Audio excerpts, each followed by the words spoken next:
Hi, it's Miss Beth from the Josephine Louise Library, or some of you know me as Mrs. Balo. I'm here today to show you how to make your pinwheel for your Pinwheels for Peace for the International Day of Peace, which is on September 21st. And this has a little side note. Pinwheels for Peace was created by two artists. And so that's close to my heart because I started my teaching career as an artist, and it's a huge part of my life still, being an artist. So if you got a kit from the library, you would have gotten a piece of paper with lines and a dot in the middle, a straw, bendy straw, which is bent already, a pipe cleaner, which won't look like that, 2 or 3 beads, and a longer straw. Okay. So you will also need some scissors, and hopefully you have a hole punch that would help.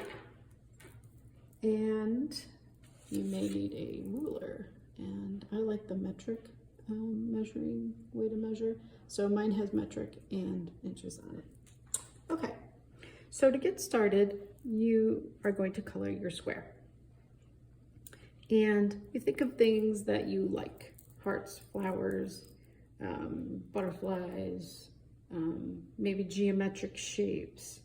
I kind of just played around with some shapes and lines. And then I thought about colors I wanted to use, and I couldn't decide, so I used almost every color. Like I said, you're going to color both sides. So you want to think of words that you're going to add. Words about being a good friend. Words about being a good neighbor or classmate. Words that show empathy and care and understanding and respect for other people. All right, and so I would say add at least some. This is actually on the one side, it's all different languages saying the word peace. But then I also added words in here: all are welcome, inclusion. So think of your words, they're equally as important as making a pretty pinwheel. So you're going to color both sides. And here's what I'm going to use for a demonstration that's kind of beat up right now. I just did curlicues and then started coloring it in, and some zigzags and different shapes. It's not finished, but it's just for the demonstration, so that's why. And then on the other side I did this. Okay, so the next step after you color is cutting, and I actually cut this one already. But when I cut, I'm going to cut, and I'm going to stop where the line stops. I'm not going to go any farther. And that is about maybe 1 inch, 3/4 of an inch, or about 2 centimeters from the center, which is that dot. So I cut, I stop at the line, all right? After that, carefully, a little tricky, fold, and then using either your hole puncher, or you could probably just cut off the tip of that. And you're gonna open it very carefully, very, very carefully, and you've got a hole. Now, I'm looking at that and I'm worried that I've just made it way too big. So we're gonna see. The next thing you're gonna do is just kind of put an X on every other, or some kind of mark, every other vertice. So like this would be a triangle, right? If it was by itself. So every other one. So 1 here, skip. Here, skip. Here, skip. And here. Then I'm going to take my hole punch, and not too close to the corner, I'm going to make a hole on all the parts that I've marked.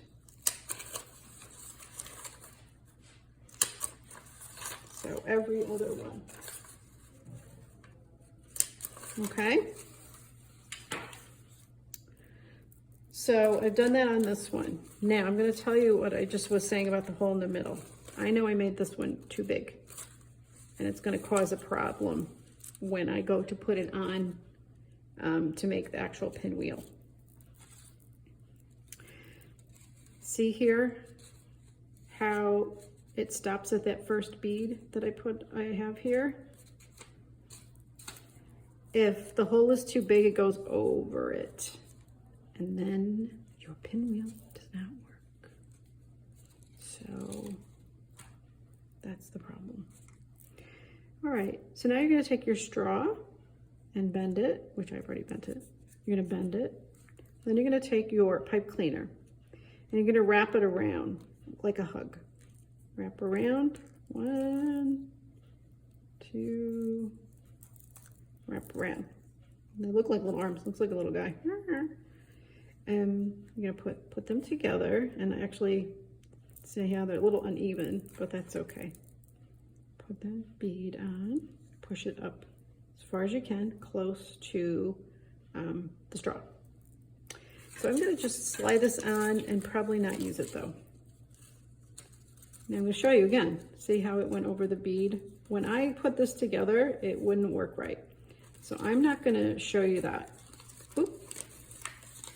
And then causes that problem too. I'm just gonna use my plain one. All right, and even this one's a little big. So I'm gonna show you. I'm just gonna put a piece of tape over part of the hole.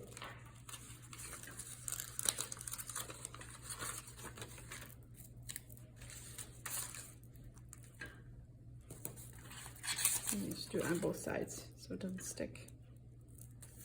So now I've covered some of the hole up. Oh, if you make a mistake, you can always fix it. Now the bead's not going to pull through here.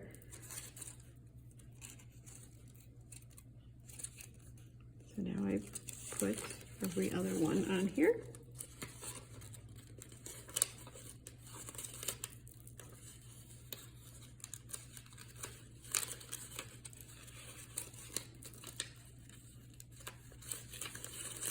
All right, and then I get my other bead. And sometimes your hands, it's a little tricky. Put your other bead on, and you can either turn it over or twist it or do a little of both. Carefully don't pinch your finger with the, okay? All right, so now it gets a little stuck, but that's okay because if you push on these a little, it's gonna make it be okay. And you can also pull on your bead a little, maybe. And it's not cooperating, but it should work. There we go. All right. Okay. So that's how you put that together. And then when you go to put it in the grass or outside, I mean, you could put it in a flower pot on the day of September 21st, or if you want to put it in the ground, you can use a pencil even and poke a hole in the ground, put this in, and put your pinwheel in it, and it's going to spin nicely. Okay, I'm going to show you real quick if you did not get the kit, another way you could do this, or if somebody at your house didn't get a kit and they want to make one. So I'm going to try to do this as quickly as possible. Just take a regular piece of paper, fold over. If you've ever done origami, you've probably done this before. So just fold it over, cut, and then open it. And then you got a square now. Now, I'm going to close it back up, fold it like this. Oop. And now when I open it, I find the middle, which is right here.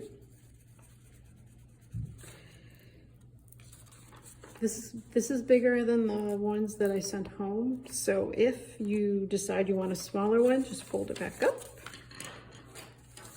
and cut some off, and it'll make a smaller square. Okay. Now you're going to measure from the center on these lines that you folded. I use my centimeters again.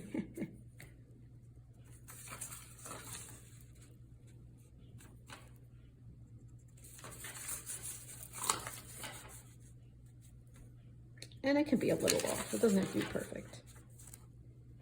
All right, so I just mark everything, and then I would color it, and just keeping in mind where these lines end, because so you're gonna color both sides, because then you're gonna cut and stop at those marks. And you can cut right on the lines you folded. And then you need a pin, which is why I did not do this for the library. I don't want to send pins home with people. And you will need a pencil, preferably one with a good eraser on it. And all you do is fold every other one in. It's okay if you fold them kind of hard. You're going to gather them to the middle and put your pin through. Watch you don't poke yourself. And put it in, maybe put it in the pencil. And there you go. So that's 2 ways you can make your pinwheels for peace. All right, I hope you enjoy doing it. I hope you are mindful when you are doing it. And I hope to see a lot of them out on lawns, or if you are having them here at the library. Have a good day.